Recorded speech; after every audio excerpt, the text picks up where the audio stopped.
So, what is internet marketing and why should you care?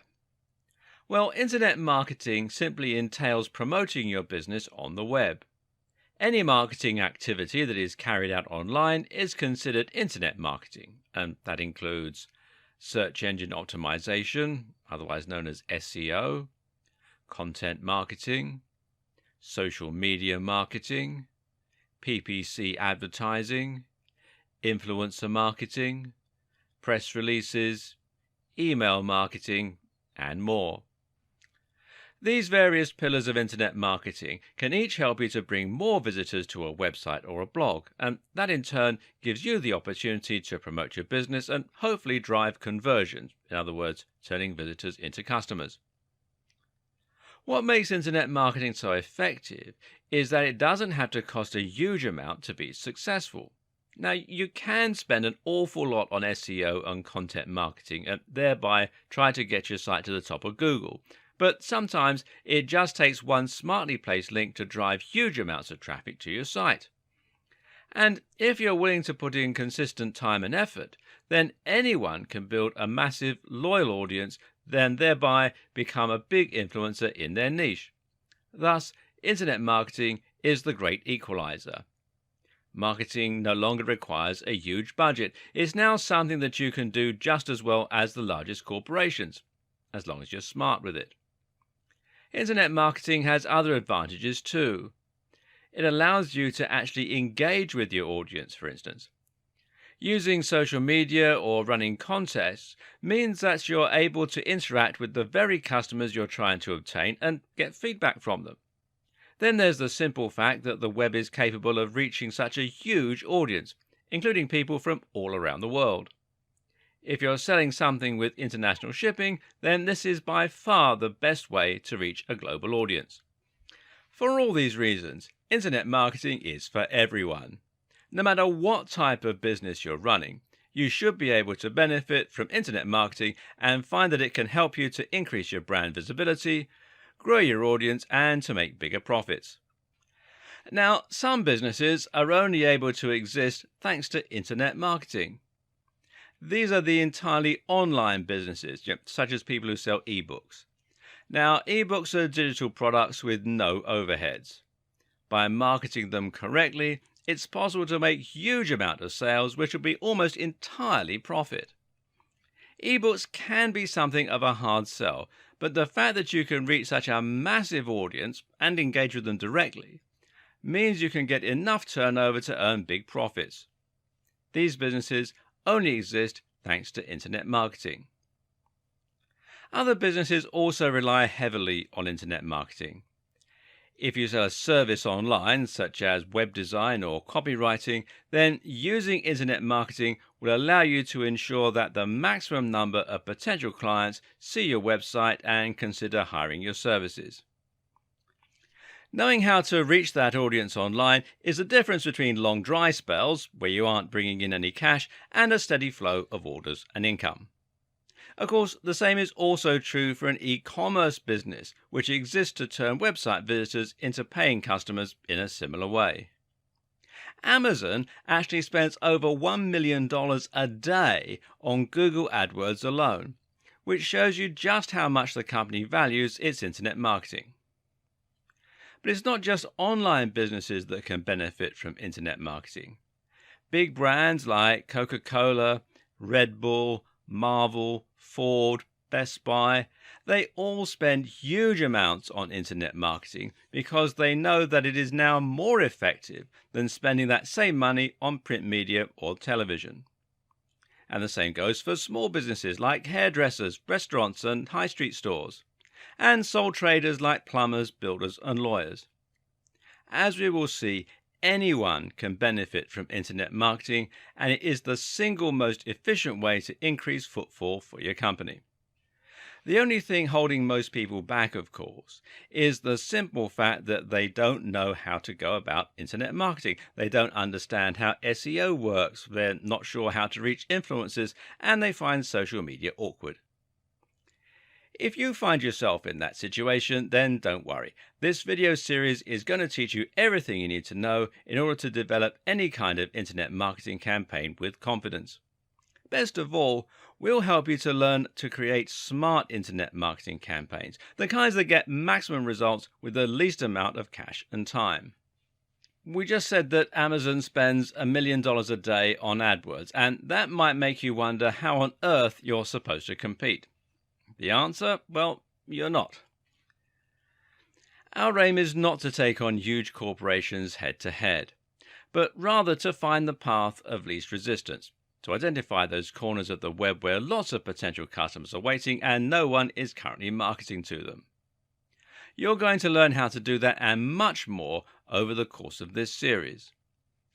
Specifically, you'll learn how to choose a niche and find your audience, how to create a stunning website in no time at all, how to drive conversions so that visitors equal customers, how to climb the ranks of Google using smart SEO, how to provide value through a blog and become a thought leader in your industry, how to build and run a mailing list, how to create a thriving and popular social media channel, how to write stunning articles and killer sales scripts, how to use press releases, video sales letters, sales pages, and other tools, how to work with other internet marketers, how to create your online business, and a whole lot more.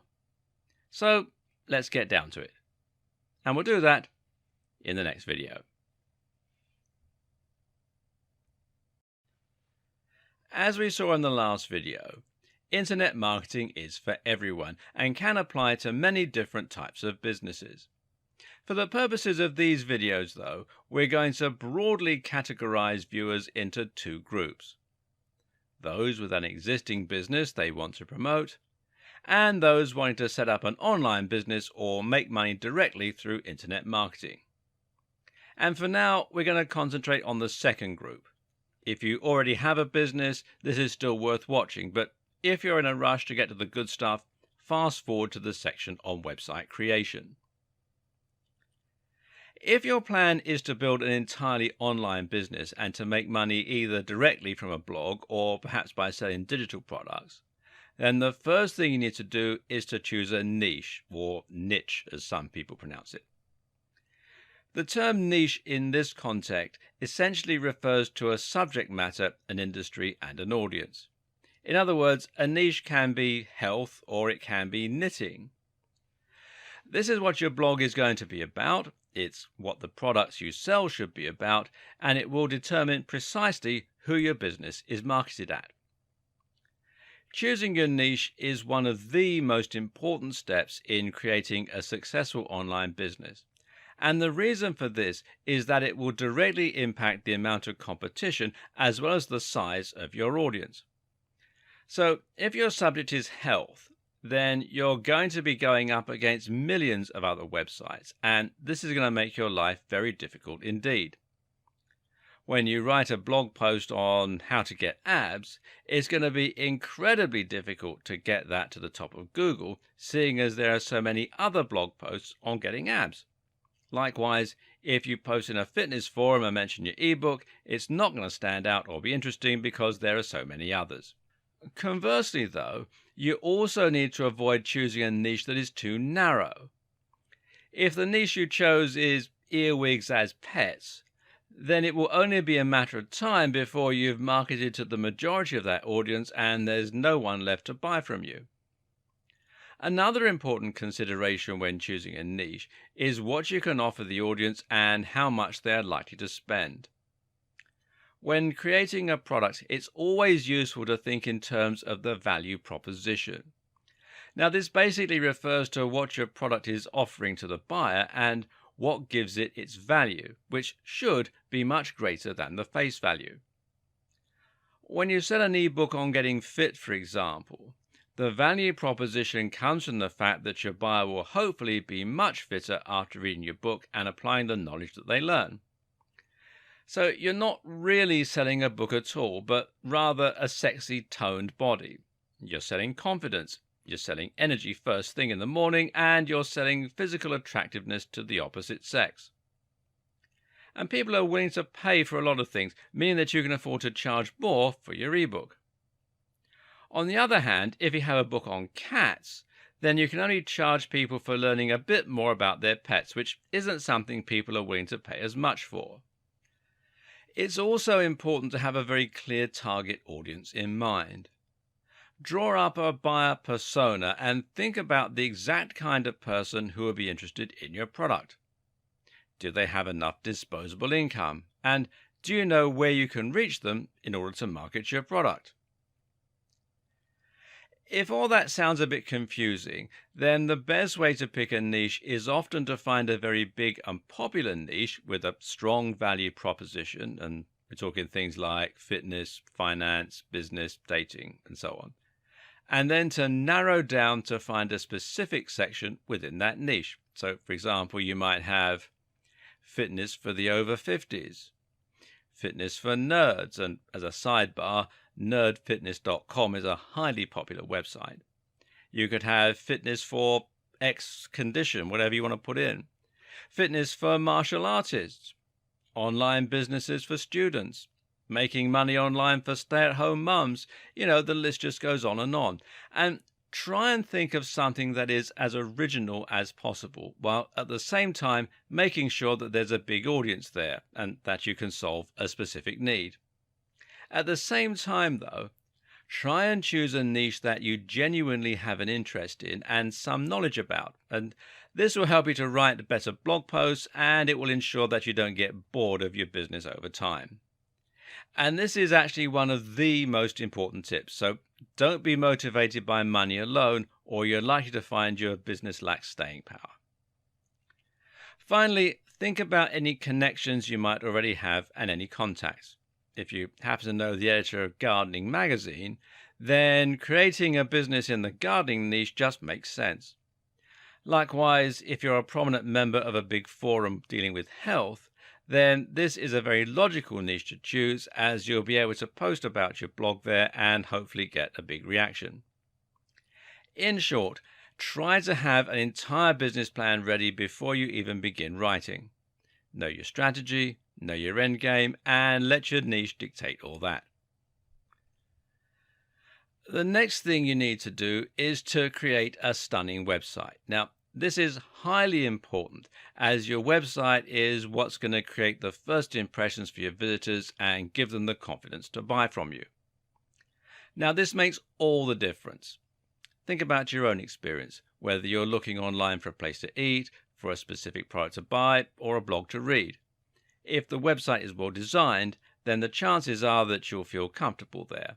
If the font is large and crisp, then it will be pleasant for people to read. If the logo is well designed and high definition, then it will create trust for your brand. If the navigation is simple and fluid, then visitors will be able to find their way around the site. And if the Buy Now button looks official and secure, then people will be much more comfortable entering their payment details. How many times have you loaded up a website to get some information or to order food, only to be immediately put off by the dated design and leave? Now, don't let this be the experience that your visitors have of your website. Make sure that it looks clean and professional, and don't accept anything that is less impressive than the very top players in your niche. If you want to be taken seriously, then that is what it takes. So, how do you go about creating such a website? Well, the good news is that these days it's very easy with WordPress. WordPress is, of course, a content management system and site building tool. You install it on your server, and this is usually available through the tools provided by your hosting provider, or you can download the files from here at wordpress.org. Be sure to come to wordpress.org, not wordpress.com. Wordpress.com is where they host the site for you. And then you'll be able to log into a backend and choose a theme and layout while adding posts and features easily. And WordPress is by far the most popular tool today for building websites, and it powers many of the biggest brands on the net. For example, some of the BBC websites run on WordPress, as do the blogs that Forbes magazine hosts, and Wired also is run by WordPress. And it's free and it has a huge number of different features. It has support from a massive online community and nearly endless customizability. In other words, there really is no reason not to use WordPress. It's a tried and tested commodity and it makes things quicker and faster for you while still resulting in a highly professional looking end product. Now, once you've installed WordPress, you should then look into adding a professional looking theme. Now, thankfully, these can also be added very simply by looking at the themes available through WordPress itself or by buying them from various theme stores. And a good one is themeforest.net. And you can see here they've got, at the time of making this video, 31,056 website templates and themes. And as you can see here, prices start at around $2, so it's well worth a visit. A professional looking theme with good customization options will generally set you back about $40. And this is a very worthwhile investment as it can make your site considerably more professional looking, help it to stay responsive so that it fits the size of the display that it's being viewed on, and generally ensure that it's polished and able to compete with those top players. You also need a great logo, which will help you to brand your business and will give you more marketing options. A good logo needs to be unique. It needs to encapsulate what your business is all about, try to communicate the value proposition if you can, and it needs to be crisp and high definition to look professional. If you create your logo yourself, then it's very important that you use vector files via software like Adobe Illustrator in order to make it look the part. Better yet, outsource this job to someone else. Consider using 99 Designs, which is 99designs.com, or if you're in the UK like me, it'll redirect you to 99designs.co.uk, or perhaps Fiverr, which is Fiverr with 2Rs.com. There are many different aspects to good internet marketing, which include SEO, press releases, social media marketing, influencer marketing, and more. Once upon a time, internet marketing could mean simply picking one of these facets, such as SEO, and then trying to spam it until a site got to the top of Google and started getting thousands of views. Today, though, this method just doesn't work, and in fact is much more likely to get you penalized by Google. Today, the only way to succeed online is by delivering quality, and the best way to do that is by updating your blog regularly. This is the central tenet of content marketing, and as you'll see, content marketing can provide the backbone of your entire digital marketing strategy. So, just what is content marketing? Well, essentially, content marketing means that you're going to promote your website via content, and you're going to use this to bring more people to your website and get them to engage with your brand.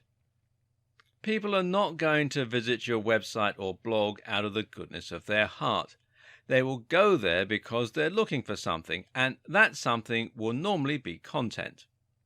People use the web to find information, for entertainment or for news, all of which means content. Your core strategy is going to be publishing content on a blog regularly and using this as a way to gradually bring in more and more visitors. Eventually, this should allow you to establish trust and authority within your niche and build up a big following of regular readers who want to find your content. Your content is also what you're going to use to succeed in the various other types of internet marketing. Over the next few videos, you'll see how content is essential for SEO as well as for social media. And that's because content is what people are searching for on Google, and it's what you will mainly share on social media. But the aim is not to bring people to your site in the short term to make sales. Rather, your aim is to get people to subscribe to your site, to bookmark it, and to read it regularly. The way this works is simple. First, a visitor finds your site on Google or via a social media post. The article looks and sounds interesting. They read it and hopefully they have a good experience. But that's not going to lead to a sale, and it's not going to lead to a subscriber in most cases.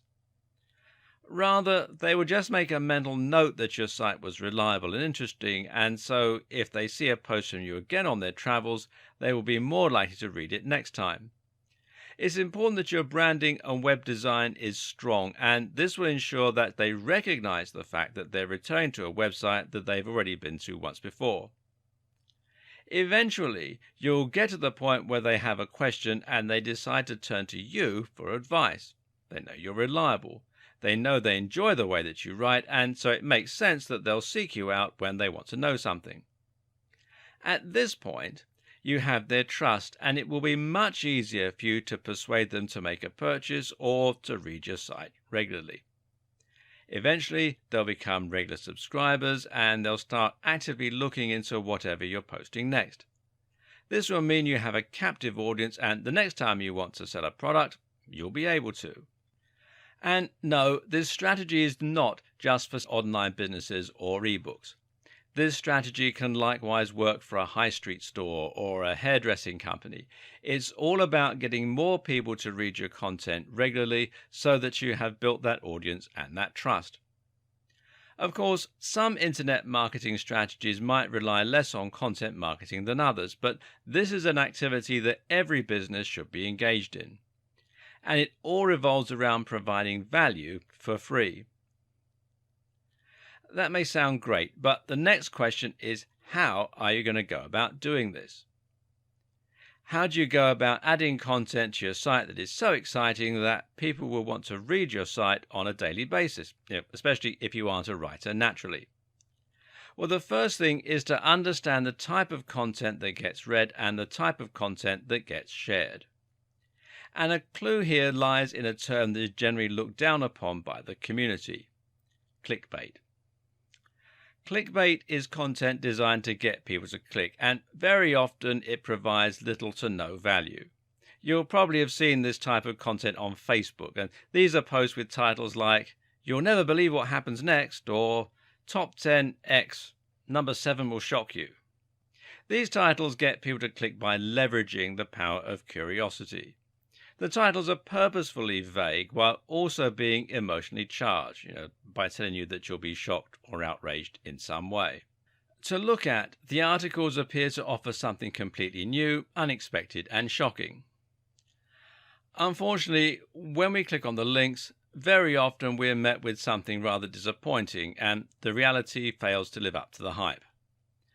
Now, I'm not about to tell you to write clickbait content. But what I am going to do is to tell you to write content that is similarly shocking and interesting. What you must absolutely avoid are titles like 10 Great Ab Exercises or SEO for Beginners. These titles are contrived. We've all heard similar things countless times before, and they just fail to stand out or to look exciting. Your aim is to write something as intriguing and as shocking as a clickbait title, but then to actually deliver on the promise by making sure that the reality is every bit as impressive as what you were promising in the title. So instead of 10 great ab exercises, how about what happens if you do 100 sit-ups every night? Or anatomy of your abs, the ab muscles you didn't know you had and how to train them. Instead of SEO for beginners, how about the psychological impact of making $$ online, or how I make $200 a day from a site I built last year? These titles are inherently more interesting because they're different, because they have a human element, and because they promise real value. If you use those kinds of titles, you'll get clicks, especially if you post them to the right forums. And if you deliver great value within your content, people will eventually start seeking you out for more unique and exciting stories. Oh, and stories is a very key word here. People love stories. Giving any post a narrative structure, in other words, structuring like a story, and talking about real people who've been affected by your advice is one of the best ways to ensure that people will want to read your content. Some other tips? space out your content well and avoid large chunks of text. Use lots of highly descriptive headings that will inform your readers as to what each chapter is about. Use a nice big font. Decorate your content with attractive images. Write in a manner that is concise, entertaining, and easy to read. And provide lots of links to other resources within your content. From there, it's simply a matter of posting consistently, and I mean at least once a week, ideally more, and keeping the quality high. The length of each post doesn't matter as much, but occasionally posting long-form posts, that I mean 800 words plus, will stand you in good stead with Google and help you to provide even more content to your visitors. But what if you don't know how to write? What if English isn't your first language? In that case, you need to consider hiring a writer. There are lots of writers online, and they charge anywhere from $1 per 100 words to $10 per 100 words. You don't need to spend that much, but it's highly recommended that you avoid the very cheapest writers. Anything under $1.50 is risky, and that you pay for better quality content. This is an important investment, as you won't be able to build trust and find regular readers if your content is written in pidgin English. One concern here is that you might not know how to check if the content is good, seeing as you won't be able to read it in the native language. The solution here is to find someone who can tell the difference and to get them to check it for you. And I can't stress enough how important this is. The key to effective social media marketing is the exact same as the key to effective content marketing: providing value. Unfortunately, this is something that a huge number of businesses have absolutely no idea how to do, and that results in some very poorly managed social media. Take a look at the social media pages of your typical local B2B companies, and you'll find that they tend to post some rather uninspiring and vapid statuses and posts. You'll see things like, "Find out why our content management solution is the best in the business," and "Order our EPOS system today and start serving your customers better." Well, this is nothing but blatant self-promotion, and not even interesting self-promotion. Ask yourself, why would anyone be interested in following that? What are they gaining by reading your posts? One of the single most important questions to ask when looking at your social media or your content is, would you read it? If not, then you need to do something to make it more interesting. This means your social media now needs to provide some kind of purpose for the viewer. It should be interesting, it should be entertaining, and it should be useful, or it should be inspiring. Inspiring social media can work particularly well. Take a look at Instagram, and you'll find lots of accounts filled with people wearing stunning clothes, posing to show off their rippling muscles, or even just showing off their wealthy lifestyle. Then there are the travel accounts with lots of pictures of beautiful mountain ranges and sunsets. Why do these work? Well, because people see those channels and feel inspired. They live vicariously through them and enjoy daydreaming about having a life like that. They know that if they follow that account, they'll be shown many more similarly inspiring posts, and they continue to live the dream. And guess what? When you then promote a piece of clothing or an ebook on how to get fit, they listen. Examples of popular Facebook pages are things like IFL Science, which posts links to articles with some really eye-catching titles and gets tons of likes and tons of shares as a result. The best Twitter accounts are ones run by personal brands that let fans feel as though they are really getting to know them, with insights into their daily routines, with jokes, or with insider tips. Want to make a splash on Pinterest? Then how about creating a board to show off life hacks, or to demonstrate great outfit choices, or workout inspiration? The aim again is to provide real value, and the way to know if you're doing this well is to ask yourself, would people be disappointed if you stopped posting to your account? Not just your blog, but your social media channels. Your social media needs to be able to stand on its own 2 feet and be something people enjoy in its own right. That's how you gain followers and shares, and it's how you get people to visit your site and buy your products. Once again, from there the key is to post regularly and to be consistently on topic. Don't create a blog on fitness, but continuously post on social media about your love of gardening, or people will get tired and leave. How frequently should this be? Well, ideally, the more frequently you post, the better. Several times a day is generally recommended, especially since the likes of Facebook will only show each post to a small percentage of your followers. Now let's look at some more tips for getting your social media right. One thing you might be wondering is how you can provide this kind of entertaining, engaging value when you run a website about life insurance. What could you possibly do on Instagram or Pinterest that would be appropriate? Well, the answer is not to think about the service directly, but rather about the value proposition and the audience. Your aim is to post things that will be interesting to the same demographic and will be relevant, but this doesn't have to mean you only ever post directly about life insurance. One example of this might be to make an Instagram account about all the ways to spend time with your family and take care of them as a mum and dad.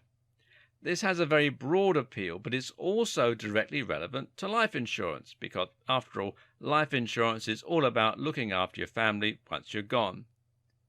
People who want to be better mums and dads can follow your Instagram, which will be in the same spirit as your business. And once you have their ear, you can recommend life insurance policy X.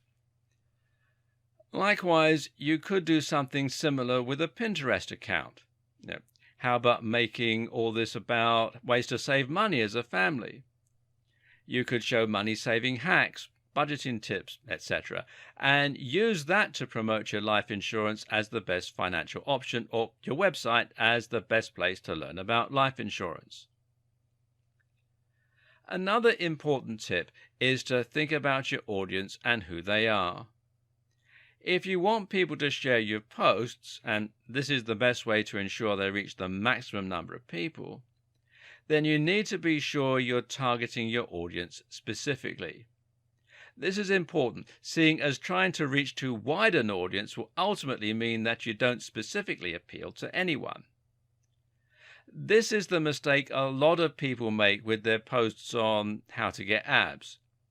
They think that they need to appeal to everyone, and thus they end up with very safe and very generic content.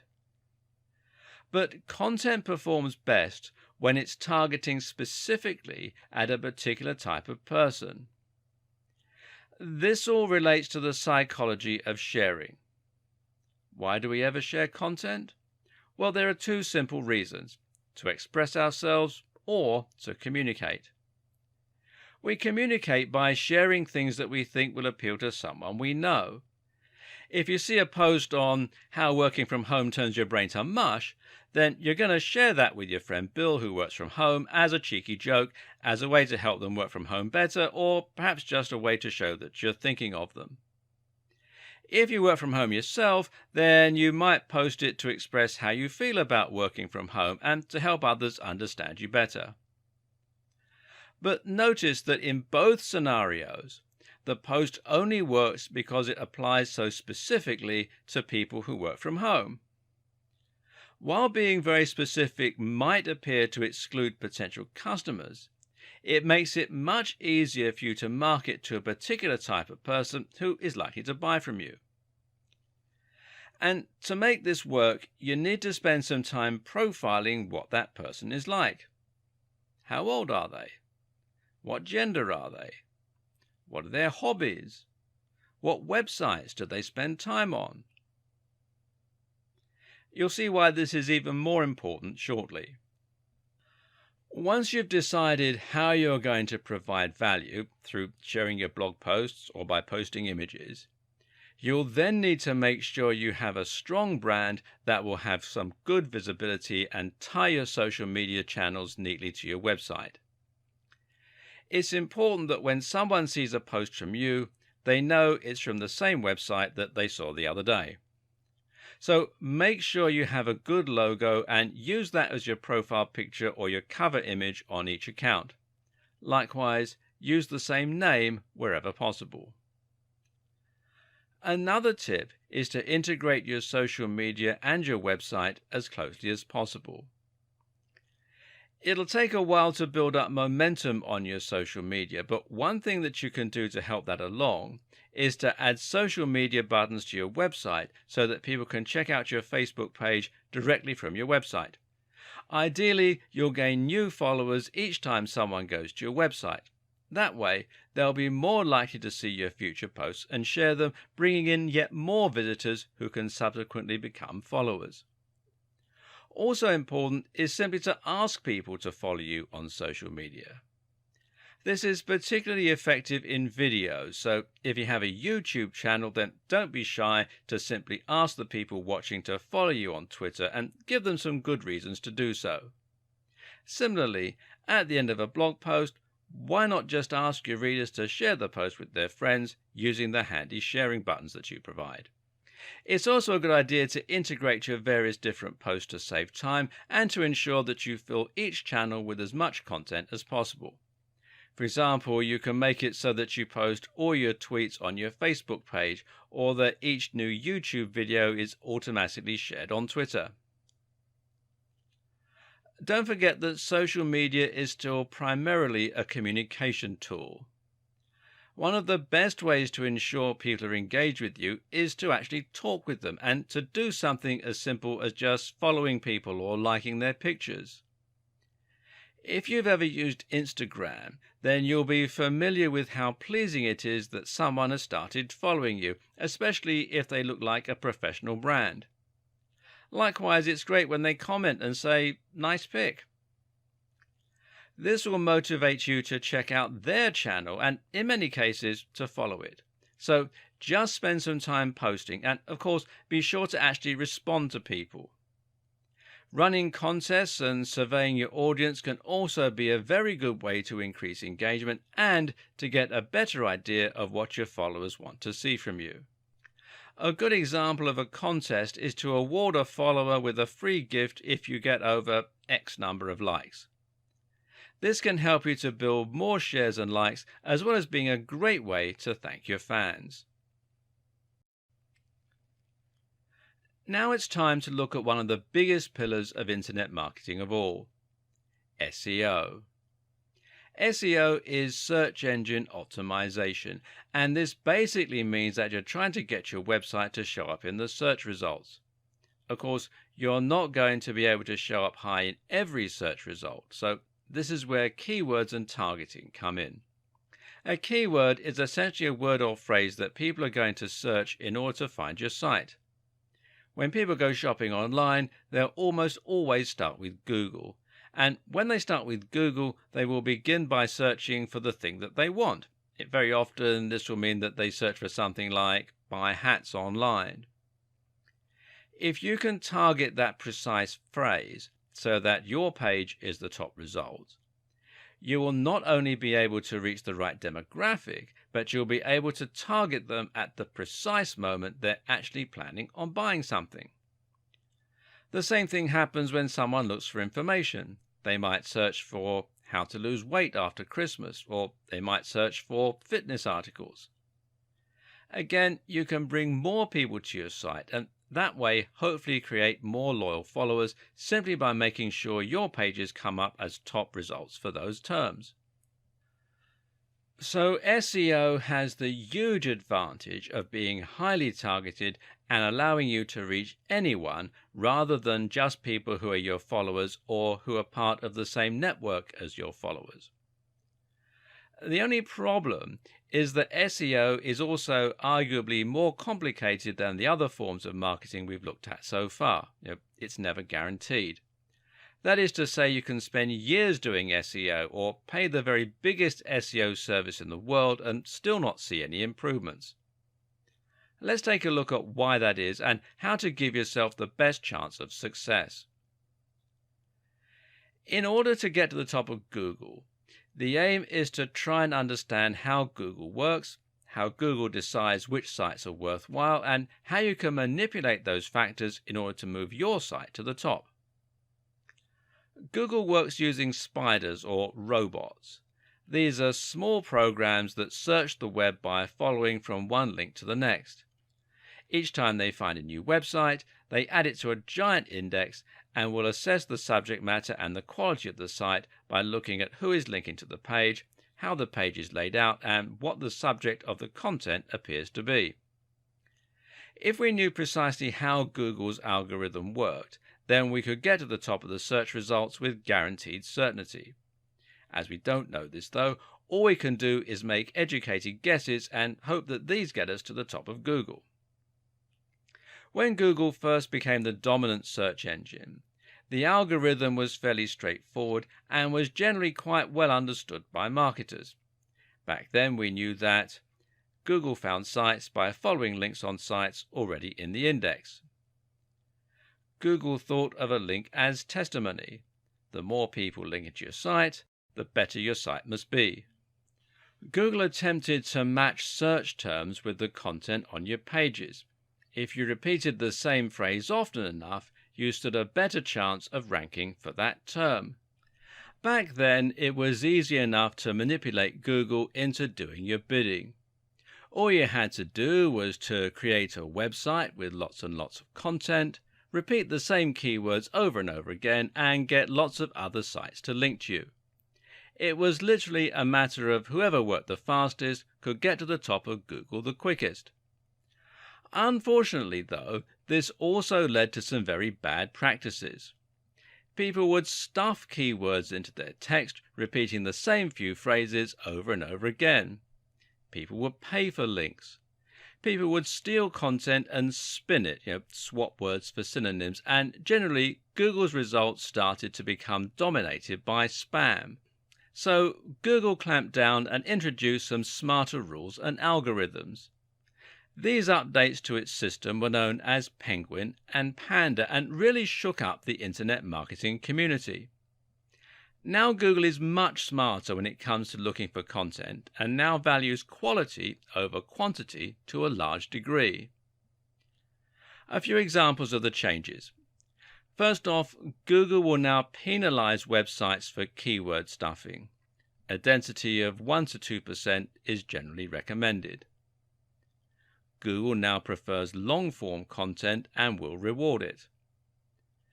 Google will penalize sites that associate with spam sites. Low-quality links are worthless. Links from established authorities mean much more.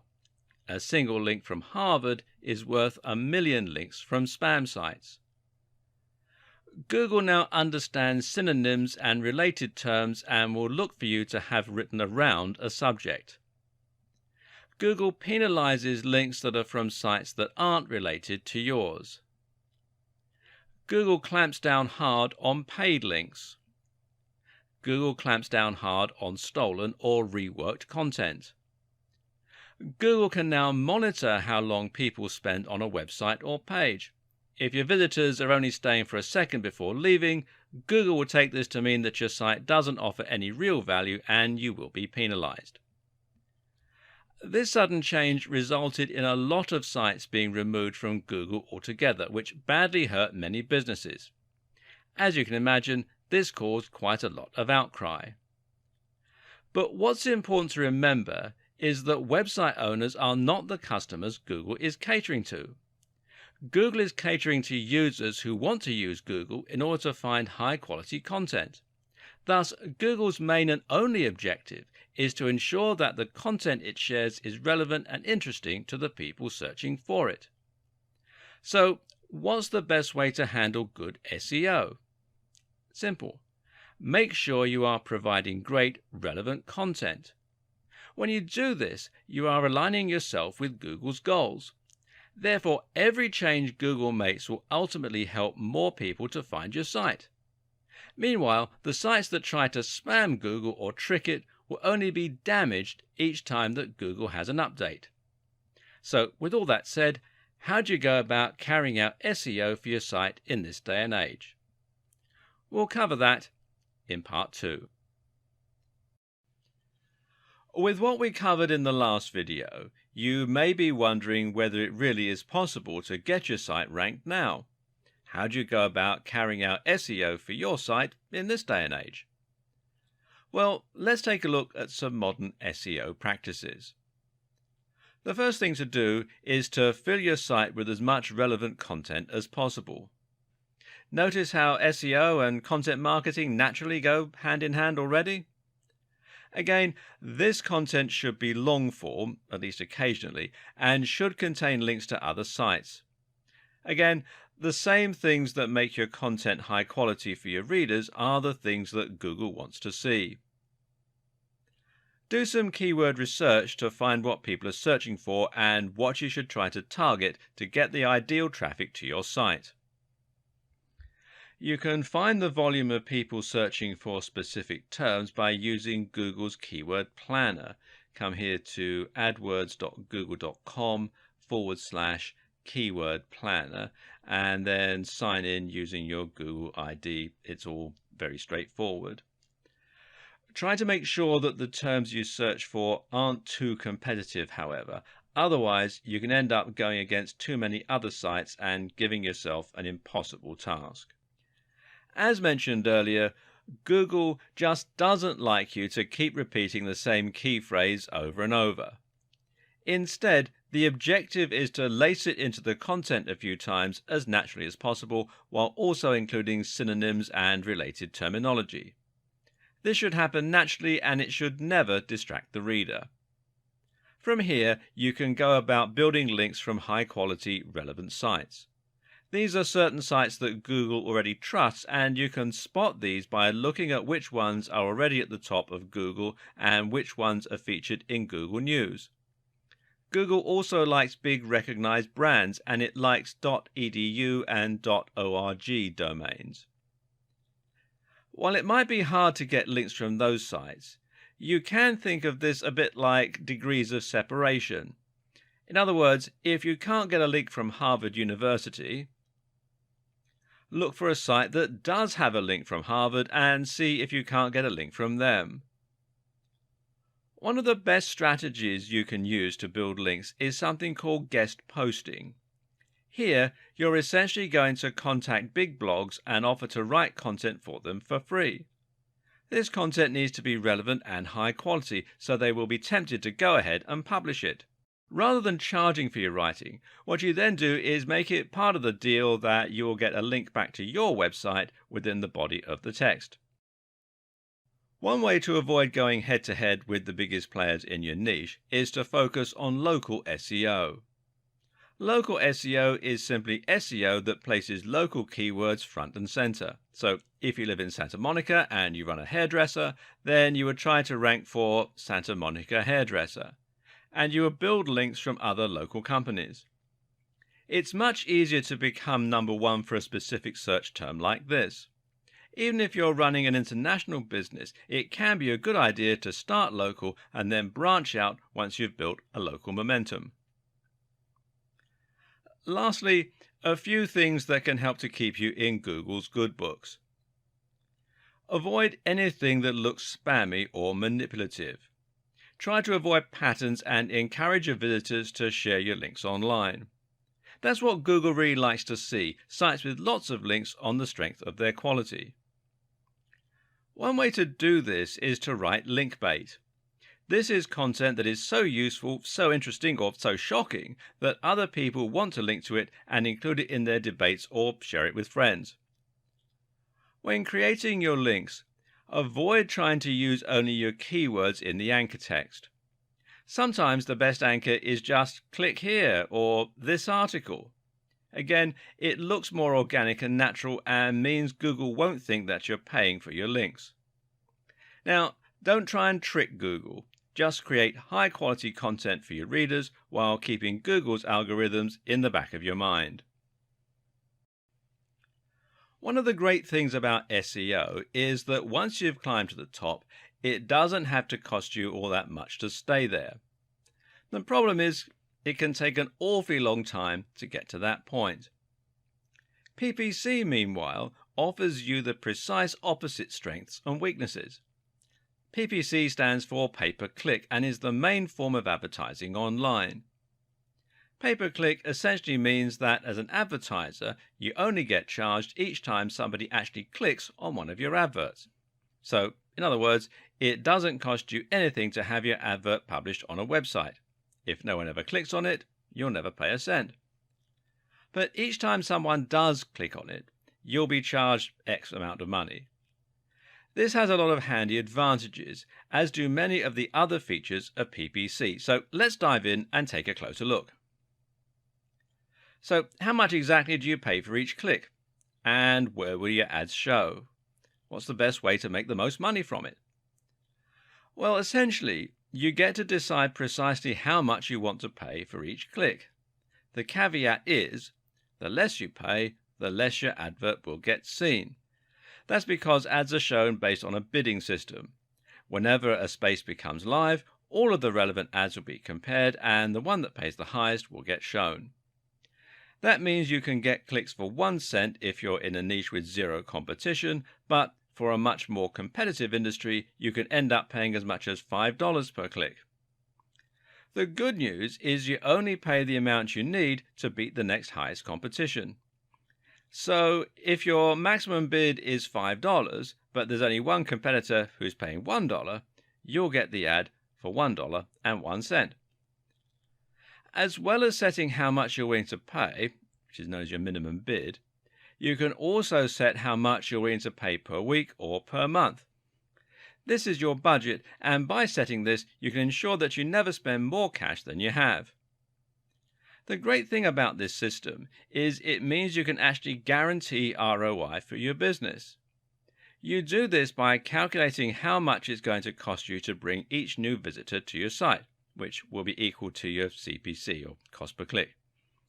You then look at your conversion rate, in other words, what percentage of new visitors become paying customers, and then you compare these numbers. So if 1 in every 100 visitors buys something from you, in other words, a 1% conversion rate, and your product earns you $50 per sale, that means each visitor is worth $50 divided by 100, or 50 cents. As long as you're paying less than that per click, you should earn profit from the campaign. This also means you'll need a daily budget of a certain amount in order to see daily returns. There is another great benefit to PPC advertising too. It allows you to target specific types of visitors very precisely. Targeting means ensuring only people you really want to see your ads will see them, and that can prevent you from wasting money advertising to people who won't be interested in buying from you. If you're selling skateboards to skaters, you should find your conversion rate goes up significantly versus trying to sell pens to skaters. So, how does all this work? Well, there are 2 main PPC programs out there at the moment. These are Facebook ads and Google AdWords. There are some others, but they aren't so big. Google AdWords show ads on search terms, and in that way it works just like SEO. Your aim here is to make sure that you're paying for your ads to show up on search terms with enough viewers and that are targeted to your precise audience. You can do this using local search terms again, or you can do it by using search terms that specifically relate to your niche. And you can see the ads are here at the top where it says ad. Quite often they'll also have them down here on the right hand side in a search result as well. Now, Facebook ads, on the other hand, gives you even more targeting options. With Facebook ads, your adverts will show on users' Facebook pages on the right or in their home feeds. You can then ensure that people only see the ads if they are the right age and sex, or if they have the right hobbies and interests, or have the right income, and if they're in the right location. Google has the advantage of showing ads to people who are currently searching for services and products, whereas Facebook ads can be interruptive.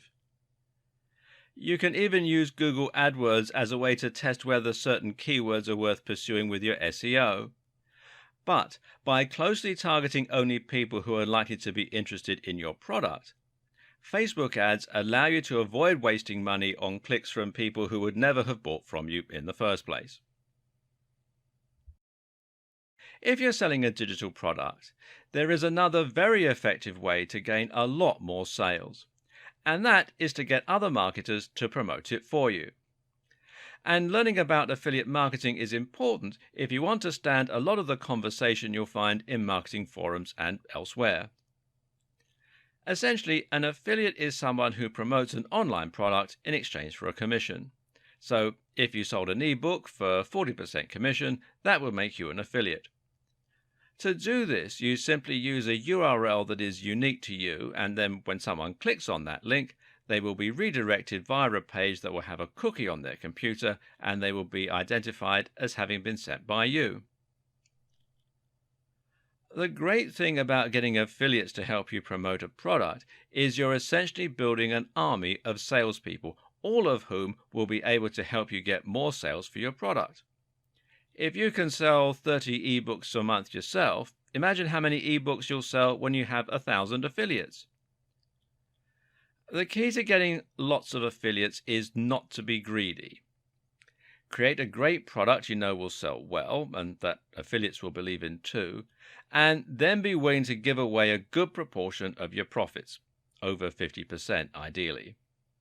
You can then look for affiliates by listing your product on affiliate networks like JVZoo, which is jvzoo.com, ClickBank, which is clickbank.com, or CJ Affiliate by Conversant. This used to be called Commission Junction, and you can find them at cj.com. Making money as an affiliate is also a very important strategy for internet marketers. Internet marketers make money by promoting the products of other creators. This allows them to make big money without having to invest lots of time or effort into creating their own products. What's more is that by selecting an existing product rather than making one from scratch, you can remove the risk element by focusing on a product that is already selling very well. Affiliate marketing is a great way to monetize a website and to build a business with zero upfront investment. Whether you are an affiliate or a product creator, you're going to find there are a few different materials and terms which come up regularly and that you'll end up using to build your campaign. These materials and terms include sales funnel. Now, a sales funnel is a selection of free blog posts or articles, perhaps a mailing list, maybe a free report, followed up by a paid report and increasingly high ticket, in other words, expensive items. The idea is that you're gradually introducing people to your brand and then helping them to invest more and more in your message to become increasingly interested in spending more with you. Then there's sales page. A sales page is a page which is entirely dedicated to selling your product. That means there will be no external links, no distracting content or images, just one sales script designed to promote the product and make it sound highly desirable. This will be interspersed with buy now buttons and will use persuasive writing. Then there's free report. And a free report is a small excerpt or example of your sales funnel. There's VSL, and VSL is a video sales letter. This is a spoken script that works like sales copy to engage the visitor and get them to buy. And finally, there are squeeze page and email swipes. Now, email swipes are ready-made marketing messages. We'll look a little more at how a squeeze page and mailing list work together in a moment. As a marketer, you can either create these materials yourself, get them free when you sign up as an affiliate, or use other strategies to promote the products. Either way, though, understanding these terms is going to come in very handy when you're learning about internet marketing. It's worth understanding this concept as, like I said, it comes up a lot in forums and online communities. In fact, for many people, internet marketing and affiliate marketing are somewhat inseparable. You'll find this when you check out sites like Black Hat World, which is blackhatworld.com, and the Warrior Forum, which is warriorforum.com. These are forums where internet marketers can discuss ideas and tips with one another, as well as finding opportunities, business partners, clients, and services. The Warrior Forum even has its own affiliate network. Spending some time on these forums is a very good way to get acquainted with the world of internet marketing and all it entails. You'll also find a ton of good advice, as well as being able to hire writers, SEO companies, web designers, and other professionals to help you get your campaign up and running. Here, you will often find lots of people selling link building services, but you should be wary of these as the links are often low quality. Spend some time here though, learn the ropes, and find out what it really means to be an internet marketer. There are many, many more aspects to internet marketing, and we only really have just scratched the surface. That said, you should now know all of the basics and have a deeper understanding than most people regarding what is actually likely to work versus what ultimately amounts to spam. Before we go, though, there are just a few more concepts you need to familiarize yourself with. If someone lands on your site for the first time and you try to sell them a copy of your ebook or a service, you should expect to find that this is more likely than anything to just drive them away. Think of it a little bit like asking for someone's number before they've even had a chance to get to know you. Much more successful is to spend some time establishing trust and familiarity. But you do need to ensure that they come back in order to do that. And this is where a mailing list comes in. It gives you a way to contact your visitors directly, and more importantly, it represents permission to message them. Your objective then is to ensure your members actually keep reading your mailing list rather than ignoring your messages. In order to do that, you need to ensure that you are, you guessed it, providing value. Emails can be lessons, they can be exclusive updates, or they can be full articles. Just make sure that they are providing value. In order to start collecting emails and sending them out, you'll need a tool called an autoresponder. This is what will enable you to create forms as well as letting you manage new subscribers, people who want to leave your list, etc., etc. Good examples of autoresponder services include Aweber, which you can find here at aweber.com, GetResponse, which is getresponse.co.uk in the UK and getresponse.com everywhere else, and MailChimp.com. Don't ignore this aspect of your marketing. Many gurus suggest that this is the most effective tool in your arsenal. Press releases are short documents you send out to big bloggers and websites. The idea is to make your website or your product sound like news so that they will consider writing about it. The mistake a lot of marketers make is to think they can just promote their product, and that the news outlet is going to be happy to write about it and essentially provide them with free exposure. Now, this is not how it works. Like you, magazines and websites are predominantly interested in providing value to their readers, so they'll only tell you a story if it's genuinely interesting or exciting. So ask yourself, how can you make your brand something people will be interested in reading about? A publicity stunt is one answer. Doing something completely unique is another.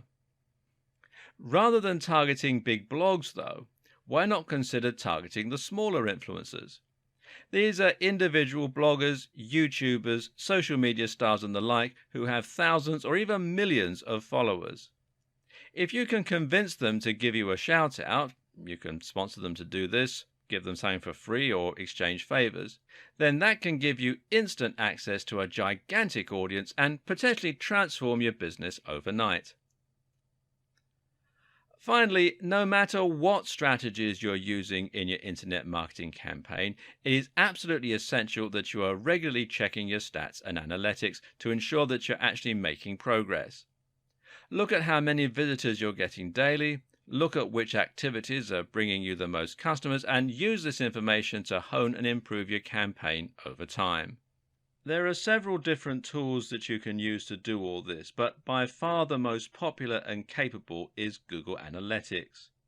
If you're serious about internet marketing, then the two of you need to get acquainted.